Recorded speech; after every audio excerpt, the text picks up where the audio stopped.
So good afternoon. We're here to run through a webinar today about leveraging practical asset management for municipal infrastructure investments. By way of introduction, my name is Brian Creamer. I lead the resilience planning and design team at Nitsch Engineering. I've been with Nitsch coming up on 11 years now. My background's in urban and city planning, and I lead our asset management team. And with me today are my two colleagues, Matt and Matt. I'll let them introduce themselves. Hey everyone, Matt Soltis, Senior Project Manager in the Transportation Department. I work on a lot of municipal work and excited to talk about this topic today. Hi everyone, Matthew Stakewicz. I'm a project manager in our structural group. I also work on a lot of municipal projects. Welcome. Great, thanks. Do want to highlight a few of the use cases and some of the example projects that Nitsch has had the pleasure of working on. We've done asset management for many municipal clients over the years, and you can see on the right-hand side that the suite of individual asset types that we've had the pleasure of working with cities and towns to help map or integrate within their existing asset management programs. We'll hit on a couple of these topics today, but I also do want to ask if you have any questions or thoughts on specific asset, either mapping or, pardon me, sorry, there's somebody in the attendee waiting room, so thank you. Asset management work that your town is working on, I would love to make today a collaborative discussion too. If you do want to chime in or have any questions, please feel free to use the raise hand function, and either I or someone on the team here will be unmuting you, or at least allowing you to then unmute. We'll authorize your mic, but for most of this afternoon, we'll keep that as it is set up in the webinar format. And great. So we've got a few slides we'd like to run through. We'll be setting the context for some municipal asset management work, how municipalities in our experience have tackled either setting up their asset management systems, how it integrates within existing work order systems. We've helped communities, and really they've helped us understand the nuance and all the different asset definitions. So we'll talk through some of the asset definition experience that we've come across. We'll talk through some lessons learned about capital planning, specifically using asset data, and some processes for keeping that asset data current, whether that's through field work, either maintenance contracts, or making sure that that data from as-built is fed back into an overall asset management system. We'll go through some practical ways to get started. Recognize some of the municipalities on the call this afternoon may have an existing system or maybe multiple systems that are sometimes talking, sometimes not talking to each other, but some of the key ways to start we'll get through towards the end, and then hopefully we'll get through and into some questions. So framing our discussion for this afternoon, we recognize that municipal public works, engineers, planners, and GIS professionals are really all responsible for a wide range of growing number and types of infrastructure assets. Many of the assets that we're mapping or grappling with or upgrading were built decades ago. Some may be coming to the end of their service life. And at the same time, the service expectations from residents, from businesses, the regulatory requirements, some resilience considerations for those assets, and public scrutiny really tend to increase and all typically fall within either town management, town public works staff. So the goal of this session is really not to promote a specific software or platform. We don't have any one-size-fits-all solution. We're hoping to talk through a more practical or decision-focused framework for asset management that cities and towns can use to adapt to their own context. It's really, I tend to be thought of as a support tool. It helps support decision making. It helps mitigate and inform risk. It helps allocate those limited capital resources to effectively over time.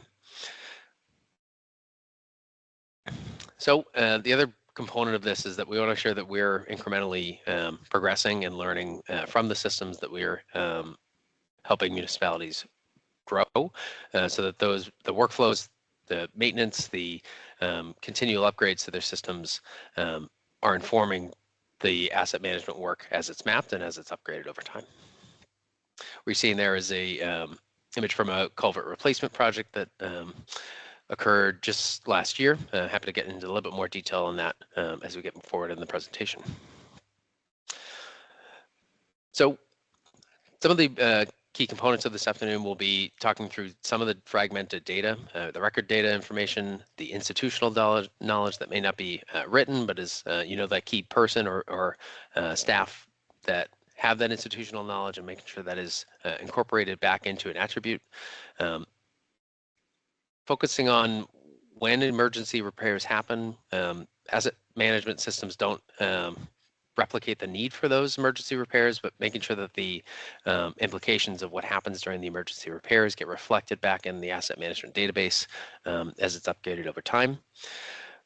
Overall, we want to make sure we're moving towards a more proactive decision-making process, so that the risk-informed and high-risk infrastructure can be upgraded, and the mapping to support it can inform decision-making as life cycle and service levels mature. And lastly, we want to make sure that we're not just mapping the critical infrastructure to one specific person or one specific department, but synthesizing that into a single source of truth and single source of data, so that as roads or pipes might need to be upgraded, they can be informed by spatial data that helps folks understand what's nearby and what other life cycles might be coming to a close in the vicinity of a specific asset. So as they're upgraded, we're thinking holistically about overall infrastructure upgrades.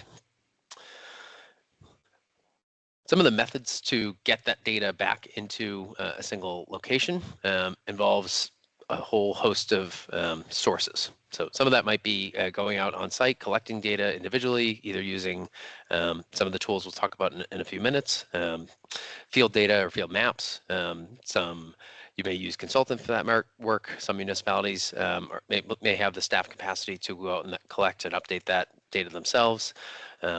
We also recognize that as capital projects come online, the as-built and the information gleaned from contractors that are constructing those projects really needs to come into a format that's easily translatable back into the asset data set. And lastly, we recognize the importance and criticality of how geospatial and GIS software systems may integrate with an overall work order and maintenance system process for a city and town. Asset management systems can do a whole lot more than just tell us sort of what's out there and what conditions it's in. We can have a public-facing component of asset management databases that can be fed either by a 311 type system or a constituent relationship management tool that can help inform problems as they come up, and then directly translate into action. They can also inform and really be a key tool in engagement processes. So to help let residents know about progress being made as assets are upgraded. They can look live, or within a few months of an event happening, so that viewers and the data associated with that information can be shared more broadly. And overall, we're never looking for a sort of a perfect asset management data set, right? That really is a fallacy. It doesn't exist. It is one that we are striving towards. So incremental improvement and helping with reporting is a key aspect of an asset management system and work processes. Another key theme that we want to make sure that we hit home this afternoon, particularly in the Q&A, I would love to get into this, is breaking apart so that the idea of siloed capital projects, maybe you are faced with Chapter 90 or some roadway upgrades, making sure that those projects are informed by the other municipal-owned assets and infrastructure that may be impacted by that roadway or improvement project, so that projects can be selected based on more informed data choices. So it's not just the condition of the pavement, though that is an important consideration in the pavement upgrade example, but also informed by the need of either culvert crossings, drainage improvements or cleanouts, either maybe there's a continuous corridor level signage project that may need to be informed by the pavement upgrade itself, so that those capital investments are tied in with multiple project types. And ultimately moving towards a system where we have reduced disruption. Ideally, we're minimizing cost or looking for efficiencies in project costs, so that we can lump those upgrades together over time and then feed that data back into a centralized location.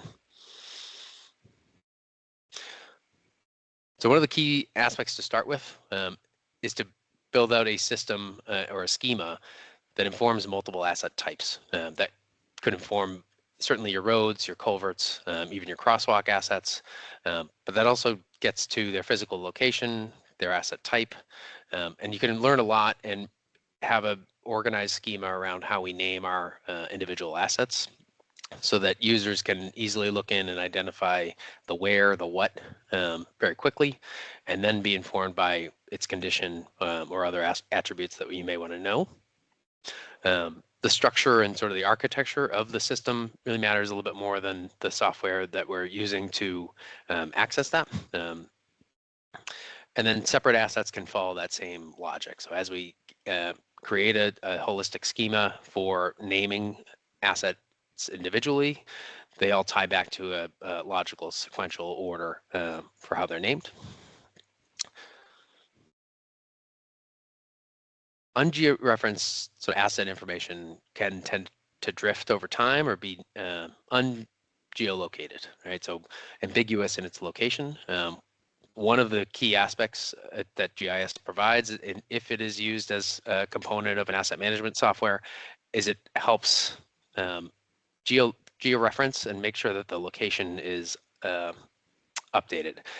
It's not just enough to know physically where something is, right? We can go out and map something with a lat long. The critical aspect of it is making sure that we understand proximity, so that if a sewer manhole is an asset that you have that is in need of repair, we can then look to make sure that that repair is tied to other roadway or other infrastructure projects that are happening in sequential or in upcoming funding cycles. They help prevent sort of duplicate records or information that might be only in an as-built but isn't reflected in a town's municipal-wide asset inventory. And they can really create those relationships spatially between multiple networks. So it allow Department of Public Works, municipal staff to be able to answer those key questions, like what are all of the assets or asset types that are impacted by an individual project, where are the overlaps or where are the potential redundancies, and then what is the upstream or upslope or proximate conditions of nearby assets, or downstream, right? What's in the area is really one of the key questions that spatially mapping the assets themselves can assist with. So one tool we found has been helpful is utilizing particularly ArcGIS field maps and creating the right level of questioning in our Survey 123 or sort of in that field map interface, so that as we're doing projects or as-builts are coming in, those can be fed in either at the desktop or in the field into a single source of data about a project itself, where the engineering system or the system that is the overall mapped list of assets can be used to inform longer range planning or budgeting, as well as can inform some of the design that doesn't necessarily replicate the need for an individual site or a quarter level survey, but it can inform and help streamline some of that process. It also just provides some shared visibility across the organization, so that multiple user types and multiple folks within a municipality and potential consultants that are involved can gain access to record data in a more efficient way, so that it saves sort of the consultant time, it saves the city or town time in looking up or digging into archived information. It reduces the need for sort of physically relocating, reconciling location, and really just improves coordination across multiple roles. So some of the ways that we found can be effective across those different user types is there might be a scenario where a DPW or a engineering department is using a map viewer to access or update a portion of the data set itself. A dashboard might be really critical for your budgeting or finance teams to understand different scenario planning based on that infrastructure. And then story maps could be a really great tool to convey that information to a broader public, talking about specific infrastructure projects as they're being upgraded and then fed back into the overall data set.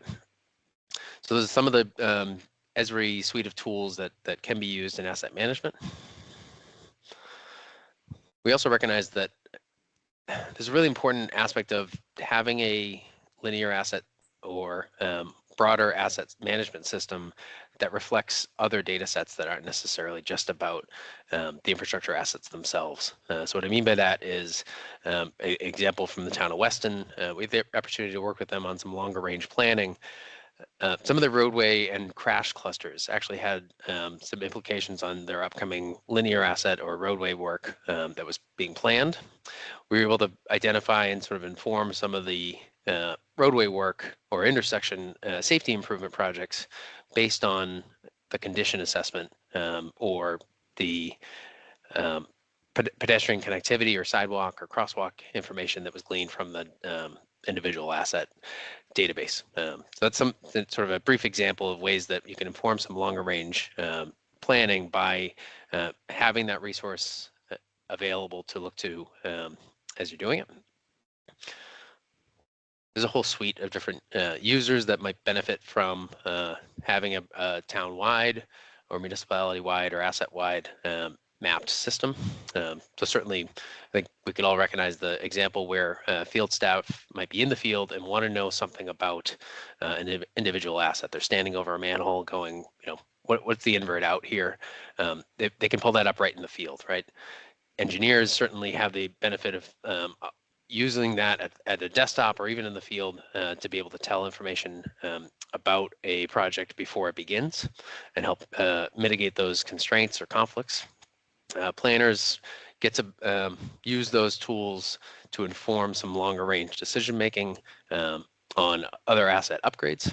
And administrators get to use, let's say, tools like the dashboards to inform some scenario planning and prioritization so they can effectively work through budgeting and capital infrastructure investments. So shared web-hosted data set with different user types and different access levels can really help support all those users from a single location. Back to the usability and really bring things home about how to set up an asset data set individually. The assets themselves do need clear naming and a clear naming schema, as I mentioned earlier. That helps certainly reduce confusion, but it can help guide folks to the right place at the right time or in a faster fashion. It's just a logical layering and organization can help folks navigate to their piece of information that they need for their specific purpose. It can help also predict and make a more practical approach to updating. So I guess an example of this would be as engineering transitions into construction, making clear that the deliverable from a construction team needs to be in a format that's usable for the data asset and then asset management system so that it can be updated in a more organized and regular fashion to reduce staff time. And ultimately adoption and the number of users and the number of users types can really drive the success of an overall asset management system. So the projection here, or sort of the order would be making sure that there's a clear set of type, location, and unique IDs associated with individual assets, those core attributes being set up early, and the architecture of the system being really organized.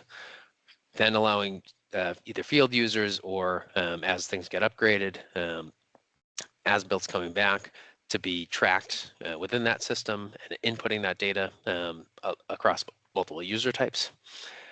And then as we expand towards multiple users like folks in municipal finance or budgeting, they will find benefit in it so that they can avoid misalignment and help with the multiple scenarios that they're planning for. So with that, I'm going to turn it over to a question to the audience here, a poll. It's a bit of a primer on how we've experienced and how we've come into asset management over the last maybe 10 years or so. What are the ways that your municipality has been managing their assets? What best describes the approach that your city or town has taken? I think in your Teams window, you should see a poll popping up pretty soon that should have these questions pre-populated. So I'm wondering, where are you sort of on this spectrum of asset management? Are you a city or town that finds that you're dealing with things in a mostly reactive phase, addressing asset management as failures or complaints come up? Do you have more of a basic inventory where things are tracked in spreadsheets, but you don't have condition? You may not have condition information. You may not have it spatially located. Or are you a little bit towards the C or D end of the spectrum here, where things are mapped and you are using them either for facility upgrades, or maybe you're using them to inform some capital investment? With that, I want to run through a couple different case studies this afternoon. Matt Stickowitz is going to run us through a culvert inventory that we worked with the town of Carlisle on. With that, I'll turn it over to Matt Stickowitz. Thanks, Brian. Yeah, so I'm basically going to be presenting a case study for an asset management system we helped build on for one of our clients, the town of Carlisle. And I'm going to be using that as a demonstration of how these systems are generated and prepared and how they're maintained and what we can use them for. So, yeah, Brian, you can the next slide. So just a very quick project history. We worked with the town, Nitsch worked with the town of Carlisle to prepare a pavement management plan, an asset management system for their roadways in March of 2024. Previously, they didn't have any sort of pavement management system. They didn't have a GIS platform. So we helped them prepare that system, which they continue to maintain. A few months after that was put into place, one of their culverts failed, the Westford Street culvert in 2024. We helped them to design an emergency culvert replacement, which was designed and permitted within a few months to get that roadway back open. But after that failure, we worked with the town. They requested to provide an asset management system for all of their culvert assets throughout the town, with the goal of preventing anything like this from happening in the future, but also to sort of mesh with the pavement management system they already had in place, so both systems would help inform the other when they went to, as they were managing the roadways, they could also incorporate managing culverts as well. So you can hit next slide, Brian. So like we said, we helped them develop the tool. It was an ArcGIS online system, which the town is still using and maintaining. It was a sort of one-stop data sharing collaboration tool where, like I said, at first it was just the pavement system in town, and they were able to see and update and maintain all of their assets in real time. And then from that, we already had a base on which to build, and we added the culvert assets to this system. You can go to the next slide there, Brian. So what we did, we did an inventory and an assessment of 157 culverts throughout the town. Previously, they had sort of a general location for all of these culverts, but we provided GIS location data for all these culverts, but also a ton of other asset inventory and information about those culverts that was ultimately able to help the town determine a management plan for all these going forward. But basically the deliverables were the town GIS, the culvert inventory added to the town GIS system. But as part of doing that, we also assessed, we prepared an assessment report, which highlighted the high risk structures. We highlighted 4 in particular that needed immediate maintenance and repairs or replacement, and 8 additional that needed near-term, near-future repairs and replacement. And we were able to incorporate that into a bunch of recommendations, which a 15-year plan, which needed to be done immediately, and then in the future, and then just general maintenance for the rest of the culverts that didn't need immediate repairs. But what that was able to do was prepare a capital investment analysis where we were able to estimate how much money needed to be invested in these culverts so that the town could prepare budgeting and analysis and what they needed to do for the next 15 plus years. But we also provided grant recommendations. Now that we knew which culverts needed to be repaired and what size they were and what condition they were in and what roadways they were on, we were able to identify the grants that were most appropriate for those culverts and help the town offset some of the costs of the anticipated design and repairs. But again, our goals were just to identify public safety concerns, prevent anything like the Westford Street culvert from happening again if possible, and then to provide the town with a prioritization plan, a budget for those replacements and repairs and maintenance. Okay, Brian? So what we did was we basically began assigning asset attributes to all those culverts. So the first step was to kind of determine the information we wanted to collect for all those culverts. So we didn't just want to go out and, on the fly record everything we could. We wanted there to be consistency between assets. So we determined, what priorities the town had, what they wanted to do with that information, and then provided these sort of, this is just one little snippet of them, but one of the many different attributes so that each of the culverts, each of the assets had similar data to compare and use. It's important to say that, not all assets are equally important. Some are much more important than others, but it's all valuable because we don't know what we're going to need in the future. We don't know how that's going to change, what the town's priorities are going to be in the future. So the more information we have, the more valuable it is. And we were out there looking at these culverts, so we got as much information as we could.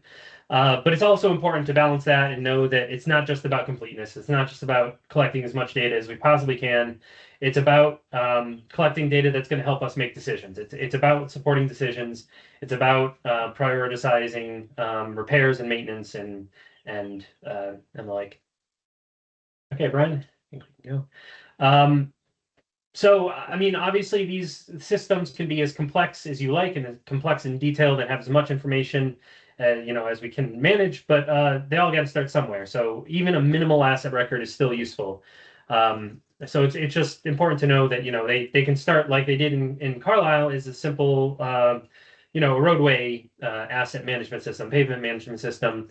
But it gives us a base to build on. It gives a base to continue to update and add and become more complex and more sophisticated and more systems layered on top.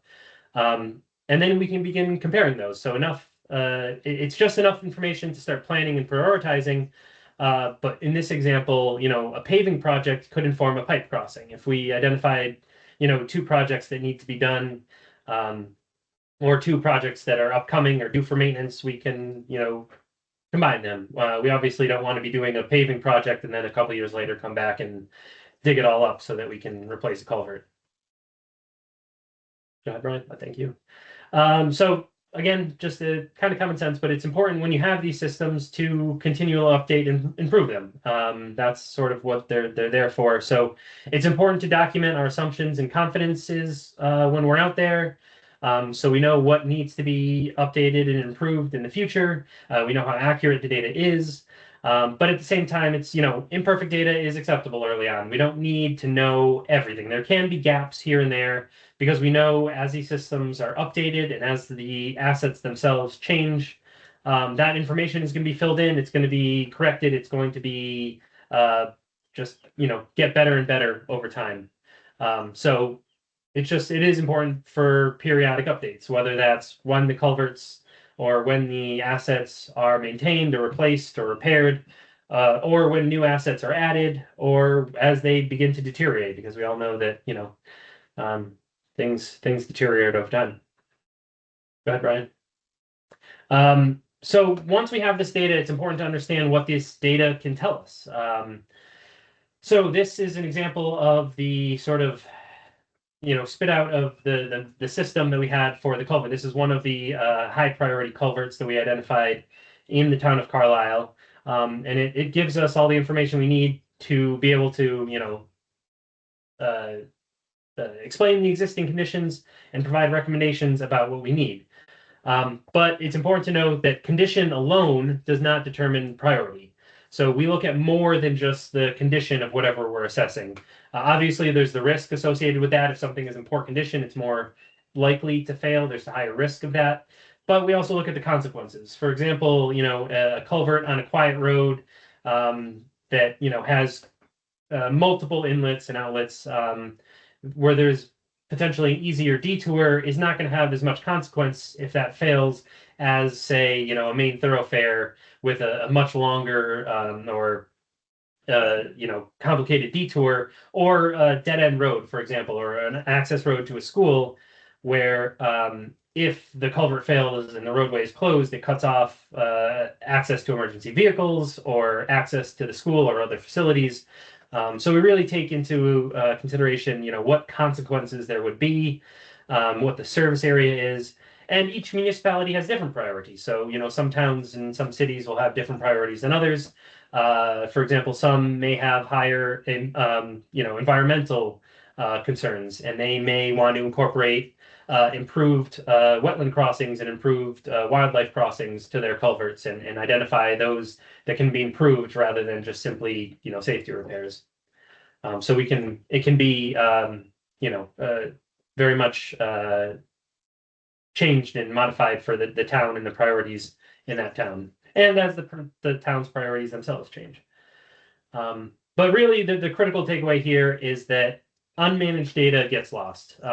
So we can use these systems to help, you know, generate this useful knowledge and maintenance plans.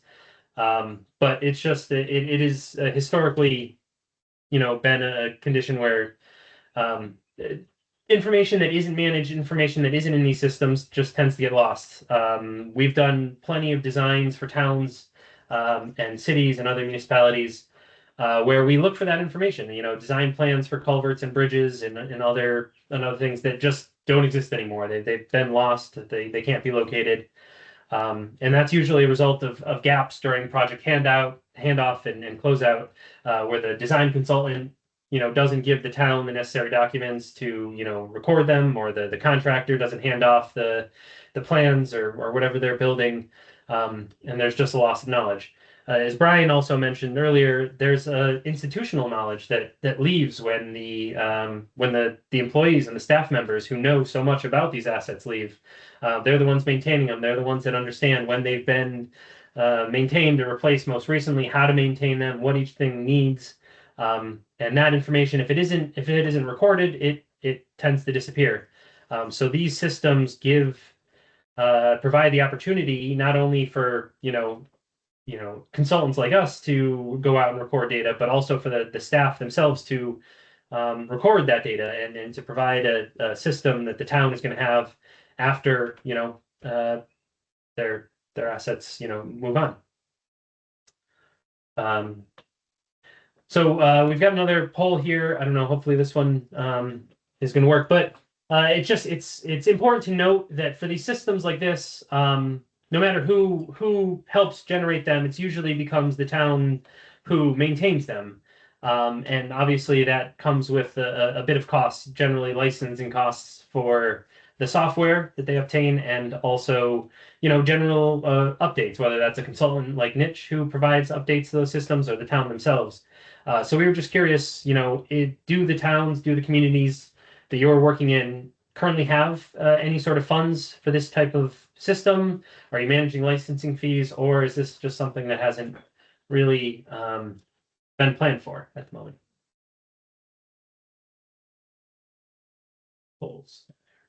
Seen a few of the responses come in. Looks like Sure. at least some of the responses so far have been in that yes, and there's a pattern and a process for regularly updating their system. It's great to hear, right? That's Yeah. sort of the gold standard.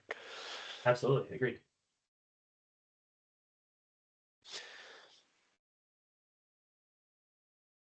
Excellent. Well, thank you, everyone. I appreciate that. I hope that was helpful. And I'm going to hand it over to Matt Soltes now, who's going to talk a bit more about what can be done with these systems and capital planning. Great. So yeah, we were talking about how we actually use this asset management and the GIS platform and all the data that we have on the inventory and tie dollars to it and projects to it. So next slide, Lauren. So I think everyone in the municipal can appreciate, working on a single source project or a silo. A lot of capital plans are one-sided and budgets are tight, and towns can really only do what they can do. If they get a grant, hey, let's do it. We're making some change. But what we're going to kind of talk about a little bit is how do we kind of take those small different grants and make them one bigger project, and how to use these different assets in a graphical way to overlap and see how you can accommodate each one and maybe get more benefit for each dollar spent. And I think with municipalities that don't have a full asset management platform, or maybe just one asset base, or maybe they're not talking to each other, not a good way to kind of oversee how they're all overlapping. So yeah, next slide. So an alternative approach to the silo projects is using kind of project bundling approach, where you take those small different grants, stack them all up into one bigger project that accomplishes many goals at once. Instead of just paving that road, well, what else does it need? Does it need new signage? Does it need a guardrail fixed? Is there a culvert there that needs to be maintained? If you already have a contractor on board, let's say doing a pavement management, some of those other tasks are pretty more cost effective to add right into the roadway repair. Or even if you're not going to encompass everything, is there, let's say, a culvert head wall that's in the way, and you're going to have a sidewalk project in a few years? Well, maybe now's the time to rebuild that to accommodate that future project instead of actually doing the sidewalk then. And I think using the GIS platform is a way to easily identify everything being overlapping. So when you're looking at, let's say, a guardrail replacement project and you have it mapped, you can start to see your culverts, your signage, your sidewalks, and your paving when it's all in there. So it's just a better way to kind of reduce, multiple projects, specifically for abutters too. If you're going to work in one area, it's a one-time project rather than going back multiple times over the course of multiple years. So the thought process is kind of develop in your individual asset management plans, work on your paving, your signage, your sidewalk plans, your culvert plans, get the support, get the capital plans in there and kind of thought through and the support on those. And then as you evolve each asset, look at those together and have decision-making investments and metrics and look at different goals and how they overlap for real world implementation. Understanding that, each capital plan isn't going to be implemented for the plan. There's always going to be that guardrail that was hit over the winter and needs to be replaced, or that culvert that's failed, or that road that just can't survive the winter. So we always know a priority project comes up, but when you're trying to reprioritize, how do you rescope those projects for your next bidding year to get the most cost benefit? Next slide. So an example of this would be, using multiple grant funds. Let's say you have a roadway that needs to be reconstructed. Hey, by using this platform or all your assets, you notice that, hey, this is a gap in our sidewalk network. It's a priority in the next 2 to 3 years for, let's say, my planning department. Let's go after a complete streets grant with MassDOT and try to get funds for that. And I'll complement it with my Chapter 90 money for my paving. And hey, oh, look, I'm looking at my platform and there's some drainage issues out there that I wasn't quite aware of because my stormwater department handles that. Okay, let me go get some stormwater related grants, and I can stack each one of those smaller grants instead of just doing one thing, do a full roadway reconstruction and get everything done, and probably get better use of your funds. And the other nice thing too is by getting the other grants, let's say you get 2 out of 3, demonstrating the need for that third grant is a little bit more effective with agencies, showing that you already have funds lined up, ready to go, and this is kind of your missing piece. And the asset data improves, kind of your grant application and ease by already having those conditions documented and understanding kind of the capital plans for that already worked out. So breaking that out into short-term and long-term, short-term goals over, less than 5 years, you really want to focus on what are the immediate priorities or the low-hanging fruit. There's probably a priority project that made you kick off this asset management, addressing those immediately. And then also, what are the easy projects that you'll see maximum benefit or see maximum improvement on lifespan? Let's say there's a culvert that's just clogged up. All it needs is a jetting and a cleaning. Great, now you're going to get a lot more life out of that culvert instead of if you delayed it and then you have to do much more expensive repairs. And then implementing routine repairs and maintenance programs in the short term to protect your assets. and just keeping stakeholders informed and keeping the momentum going on the support of the funding. And then in the short term, also just thinking about those bigger long-term projects and how you start strategizing funds and what's your kind of plan in the long term for those. And then looking at long-term goals, really looking at, keeping the maintenance and the repairs going. You never want to let your foot off the gas on those. But now it's time to implement and construct those larger projects. Tying back to the culvert management program that we worked with the town of Carlisle on, this is kind of a matrix that we pulled together for them on kind of their funding, both short-term and long-term. Short-term goals really being clean out and maintenance of the repairs, routine repairs that were kind of smaller monies that were spent over a period of time and more routine maintenance. And then identifying the repairs and the replacement of their primary and their secondary primary culverts, and kind of laying out the short-term planning and the long-term implementation, and just identifying high-level order of magnitude costs and what those could cost to get, so the town could go after and get grants or set aside capital funds to make those happen. So I want to end my section with asking another question. What is the biggest barrier to using asset data for capital planning and funding? So we really understand what kind of hurdles you're all seeing, with actually making changes with the data. Is the data scattered across multiple departments and just not talking to each other? Is it just purely timing and workload restraints and not enough bandwidth to keep the data current and updated? Is there just unclear on who owns what and who's responsible for updating? Or is it hard to translate the data of the existing conditions into priorities and budgets? Or is it just limited tools into making this happen?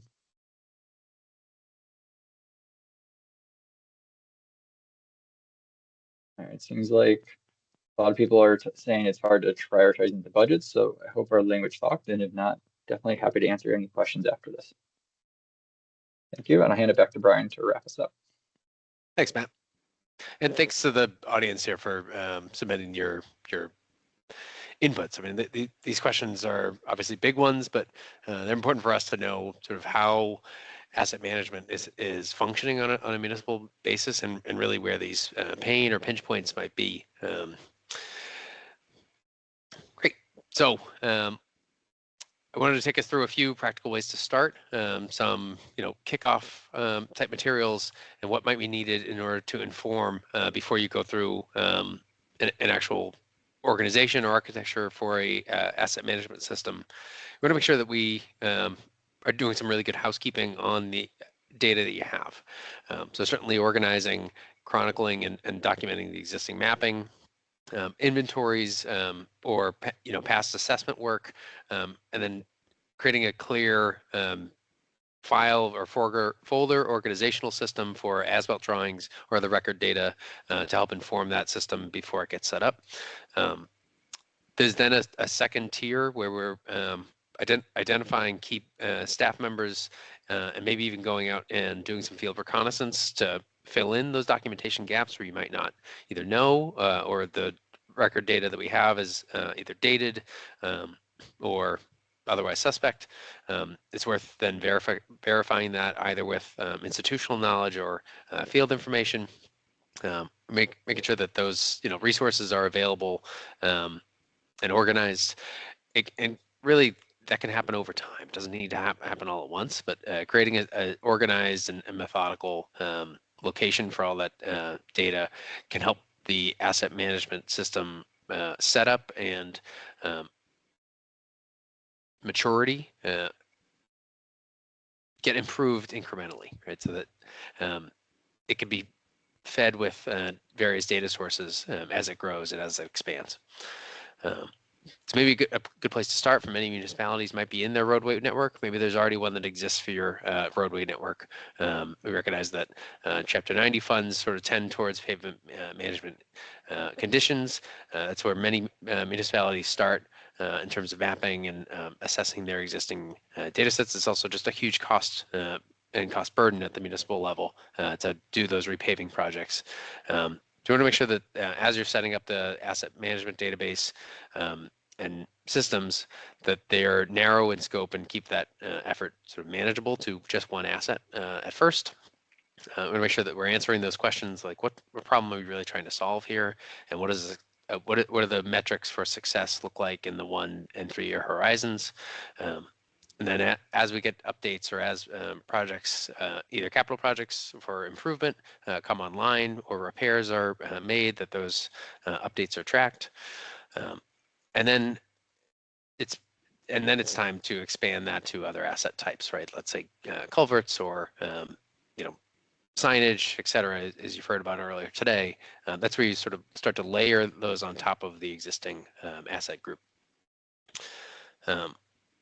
While getting it sort of off its feet, if you will, making sure that there's a clear system for ownership and users and a defined set of roles. So it shouldn't just depend on one key person.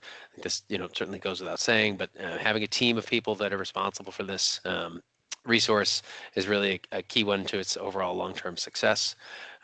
It's got to align, though, with your municipal resources that you have at hand, and whether that's funding resources to engage with a consultant or engage with a team to help support the build out of the system and its continual maintenance, making sure that there's staff time dedicated and it's clear in roles and responsibilities as to who's having the editing privileges or editing responsibilities, and making sure that those are well documented and have some fail safes, so that if that person is out on vacation for 2 weeks and we've got a major thing that they can either do when they get back, or that there's a process in place where multiple folks have authoring opportunities.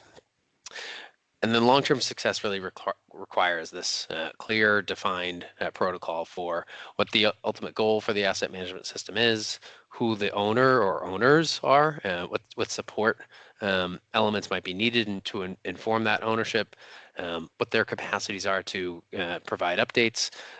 Some assets require a little bit more care and maintenance than others, and it's temporal as well. We recognize that this is some of the busiest time of year for paving projects and paving contractors. As those projects come online, making sure that the capacity is built into that time of year, or saving time later in the year to go back and update things.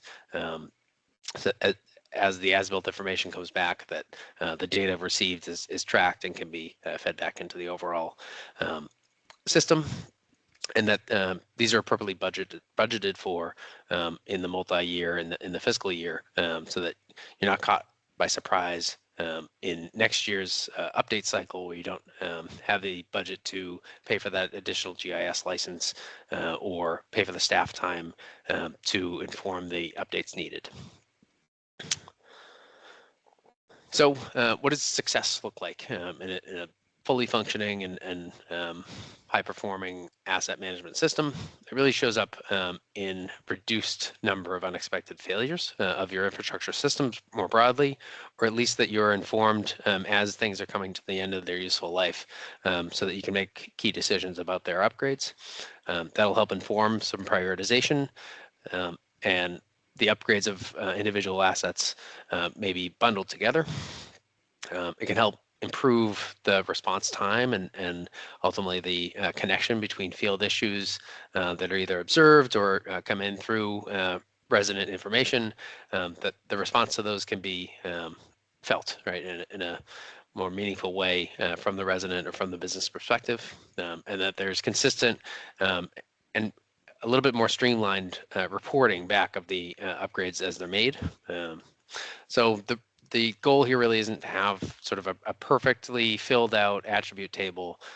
It's making sure that the processes and the staff resources are really allocated in the right way. That should be really the bar for success for a great asset management system. We recognize that an asset management system over time is going to evolve as new projects or new asset types get integrated. And there's a component where there's the regular routine inspections that happens, maybe quarterly or annually, where you're out doing your catch basin cleanings. As you're either hiring that out or doing that in-house, that's an opportunity where you're there to inform and update your asset data attributes. The overall architecture, the structure of the system really needs to adapt as those patterns for additional assets come online or as they emerge. It'll help prevent those sort of major rebuilds, and we can do incremental changes and upgrades. And it really does require some steady attention, some regular check-ins and management of the overall asset system.